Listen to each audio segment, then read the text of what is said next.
Selamat datang kembali di channel ini, khususnya mata pelajaran fisika, yaitu fisika kelas 12.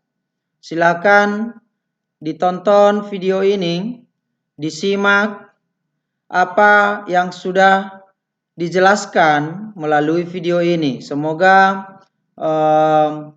kamu bisa paham dari apa yang sudah sampaikan melalui video ini. Oke, sekarang kita lanjutkan materi kita, yaitu hambatan listrik, yaitu khususnya hambatan listrik pada kawat penghantar, di mana pada minggu yang lalu juga kita sudah bahas hambatan listrik, tapi itu mengenai hambatan sun dan hambatan muka.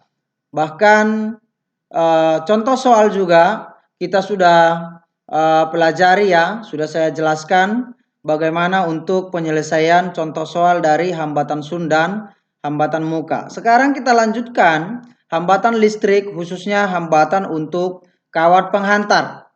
Kawat penghantar berfungsi menyalurkan arus listrik pada komponen-komponen rangkaian listrik. Nilai hambatan suatu penghantar ditentukan oleh 3 jenis. Yang pertama adalah masalah panjang penghantar. Jadi ditentukan oleh panjang penghantar. Kemudian yang kedua, luas penampang penghantar. Kemudian yang ketiga penentunya adalah hambatan jenis penghantar.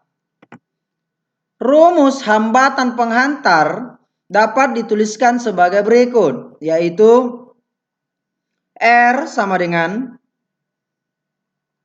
Rho dikali lambda dibagi A. Keterangan.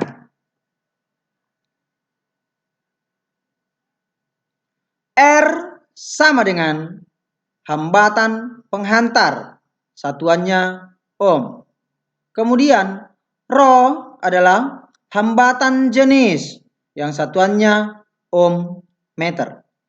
Kemudian lambda sama dengan panjang penghantar, yang satuannya meter.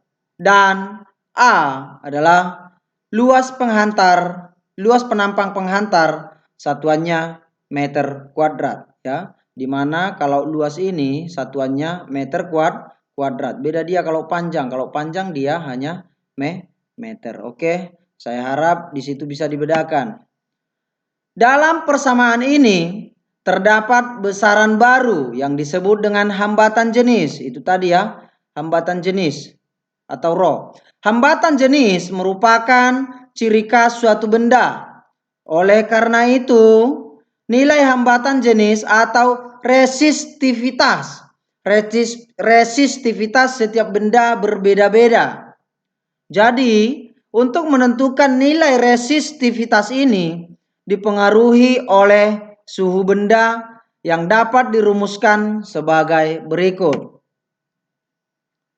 Rho atau resistivitas Rho sama dengan Rho awal atau Rho 0 dikali 1 ditambah alfa dikali delta T. Delta T ini adalah perubahan suhu ya, di mana perubahan suhu itu berarti T2 dikurang T1.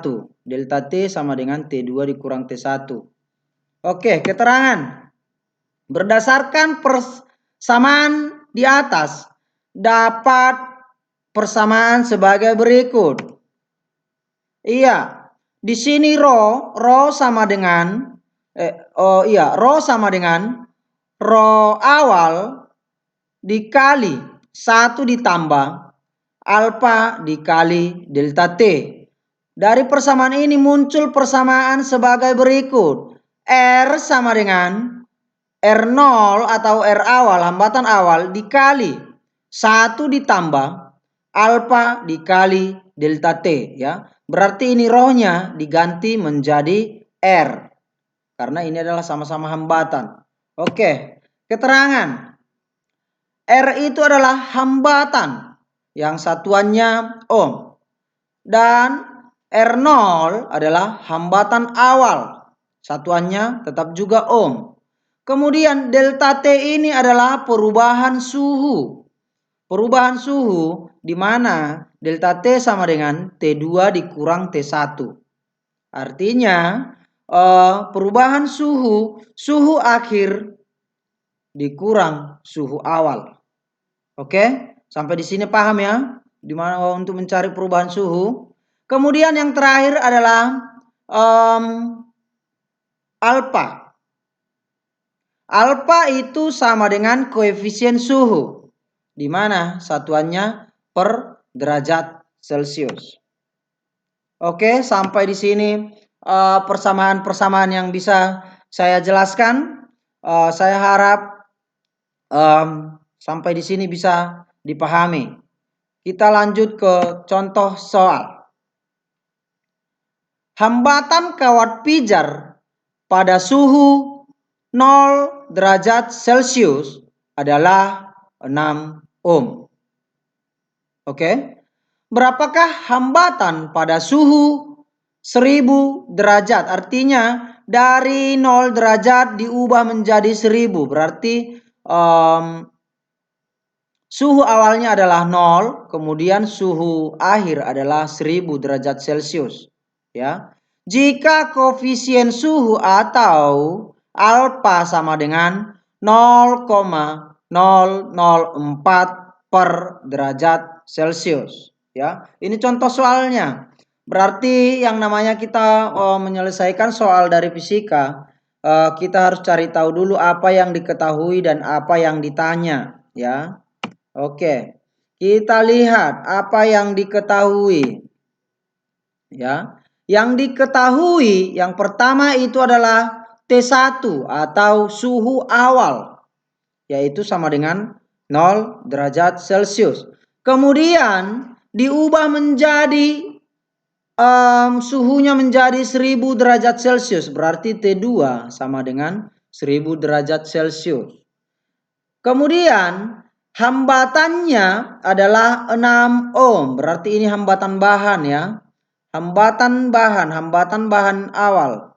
Itu sama dengan 6 ohm. Dan koefisien suhu itu 0,004 per derajat Celcius. Berarti sudah dapat yang diketahui, kita cari tahu apa yang ditanya. Yang ditanya adalah berapakah hambatan? Berapakah hambatan? Berarti R-nya. Hambatan awal sudah diketahui. 6 ohm. Berarti yang ditanya adalah hambatannya. Maka kalau sudah demikian kita bisa menjawab ya.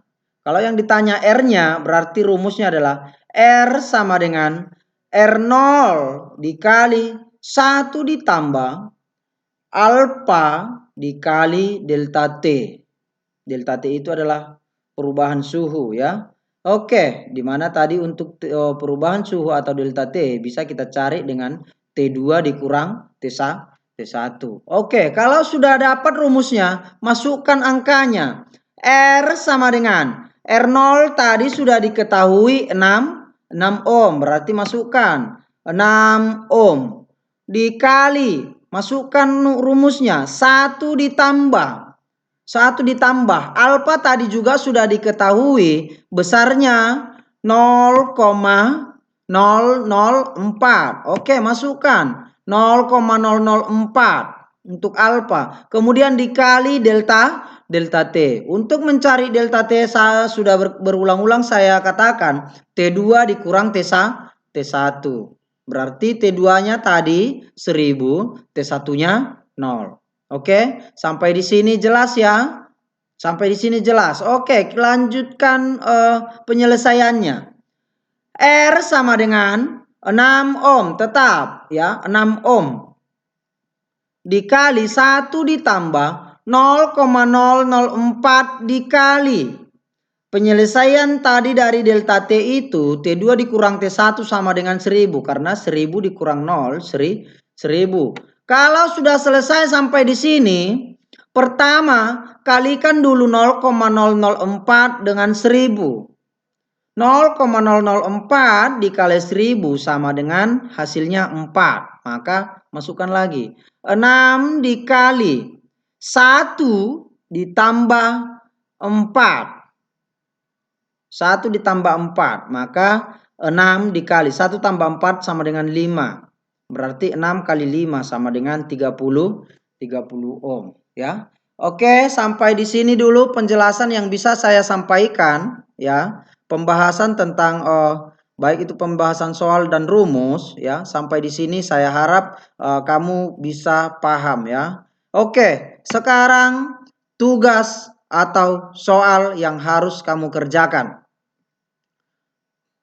Soalnya demikian. Kawat tembaga pada suhu 25 derajat Celcius mempunyai hambatan, berarti di sini R0-nya sama dengan 100 ohm ya. Kemudian suhu awal itu 25 derajat Celcius. Koefisien suhu tembaga sama seperti yang tadi, berarti alfa sama dengan 0,004, atau kalau ini bisa kita diubah ya, diubah menjadi 4 kali 10 pangkat min 3. Bisa sama ya.